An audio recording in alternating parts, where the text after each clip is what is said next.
Retired कर्मचारियों के द्वारा जिला मुख्यालयों पर प्रदर्शन करते हुए अपनी मांगों का ज्ञापन जिला प्रशासन के माध्यम से प्रधानमंत्री को भेजा गया है।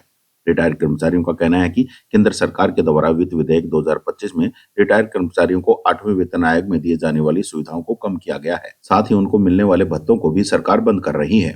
11 सूत्रीय मांग पत्र प्रधानमंत्री को भेजते हुए रिटायर्ड कर्मचारियों के लिए सरकारी व पैनल वाले अस्पतालों में मुफ्त इलाज के साथ साथ 3,000 रुपए मेडिकल भत्ता देने, रेलवे और हवाई यात्रा के किराए में छूट के प्रावधान करवाने, तो वहीं मजदूरों से संबंधित 4 श्रम कानूनों को समाप्त करने और कर्मचारियों की पुरानी पेंशन स्कीम को लागू करने की मांगे की हैं। रिटायर्ड कर्मचारियों का कहना है कि सरकार के विधायक और मंत्री अपना भत्ता बढ़ाने के लिए तुरंत तैयार हो जाते हैं, परंतु जब बात कर्मचारियों की आती है तो उनके साथ भेदभाव किया जाता है। इसी वजह से वे विरोध प्रदर्शन करते हुए जिला प्रशासन के माध्यम से अपनी मांगों का ज्ञापन प्रधानमंत्री को भेज रहे हैं।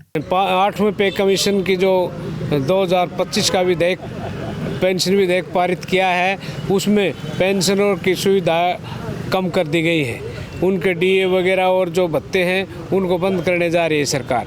तो उनके विरोध में आज पूरे देश में पूरा रिटायर्ड कर्मचारी संघ हर जिला हेडक्वार्टर के माध्यम से प्रधानमंत्री को ज्ञापन प्रेषित कर रहे हैं। आप इस सरकार की जो नीतियां हैं वो आप भली भांति समझते हैं। एक एक करके अलग अलग सबको कुछ न कुछ अपने जो सुविधाएं हैं, अपनी जो पेंशन है, वो एक एक विधायक MP 5-5, 7-7 पेंशन ले रहा है।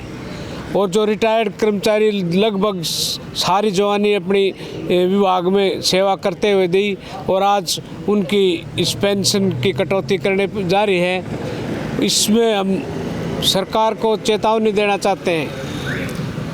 अगर ये माने कि ये रिटायर्ड कर्मचारी कुछ नहीं कर सकते थे, हम ये कहना चाहते हैं रिटायर्ड जब उठेंगे तो पूरे इस प्रशासन को और इस सरकार को हिला के रख देंगे। पहले कर्मचारियों को पुराने पेंशन से बाहर करके और NPS लागू किया गया, अब रिटायर्ड कर्मचारियों के साथ कर रहे हैं, तो क्या अब सरकार की जो पॉलिसियां हैं, इनकी तो पॉलिसी है कि इनको किसी न किसी तरह इनका जो सरकार पर आर्थिक बोझ लगाकर ये पेंशन में हमारे बजट को ख़त्म कर रहे हैं। वो अपने ऊपर नहीं देख रहे कि क्या क्या सुविधाएं ले रहे हैं। आज एक मोबाइल फ़ोन पर जो आप 200-400 रुपये की रिचार्ज करवाने के बाद उसके टाइम पर कितनी कॉल की जाए, कोई वो नहीं। और ये जो MP MLA हैं महीने का 15,000 रुपये टेलीफोन बिल ले रहे हैं। और दूसरी सुविधाएं पिछले दिनों और बढ़ा ली गई हैं, वेतन भत्ते बढ़ा लिए।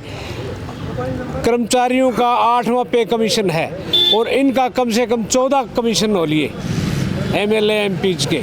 वो अपने चाहे पक्ष का हो विपक्ष का हो, एक घोषणा कर दे, दूसरा थपथपी मार के मैच को पारित कर देते हैं। तो ये अपने ऊपर नहीं देख रहे कि हम अगर ये आज OPS की बजाय NPS ले आए, NPS की बजाय अब UPS कर रहे हैं, तो किसी न किसी तरह कर्मचारी को तो ये दबाना चाहते हैं। और लेबर कोड की बात रही, जो लेबर कोड थे वो 4 कर दिए, समय बढ़ा दिया और निजीकरण छटनी पर जोर दे रहे हैं। तो हमारी डिमांड है कि सभी विभागों के कर्मचारियों को ओल्ड पेंशन स्कीम दी जाए और हमारे साथियों को 65 साल में 5%, 70 साल में 10% और 75 साल में 20% वेतन बढ़ोतरी करके उसमें पेंशन में मर्ज की जाए। ये हमारी डिमांड है और जो 8वें पे कमीशन पर रिटायर्ड कर्मचारी संघ का हक है उसको पूरा दिया जाए।